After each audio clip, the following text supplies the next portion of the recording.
carte avait été le bureau d'un conseiller, puis après une salle de presse, enfin une sorte de débarras.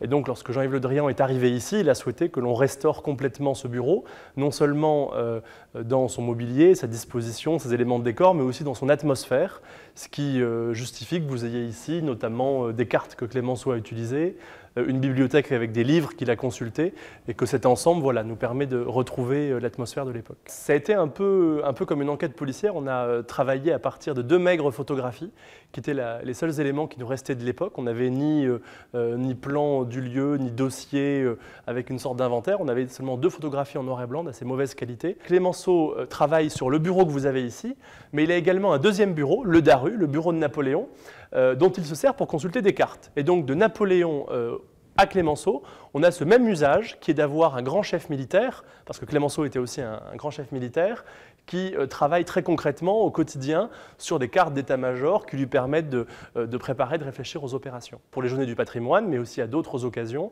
nous allons essayer de l'ouvrir au public. Parce que l'idée, c'était d'abord, à travers cette rénovation, de rendre le bureau de Georges Clémenceau aux Français.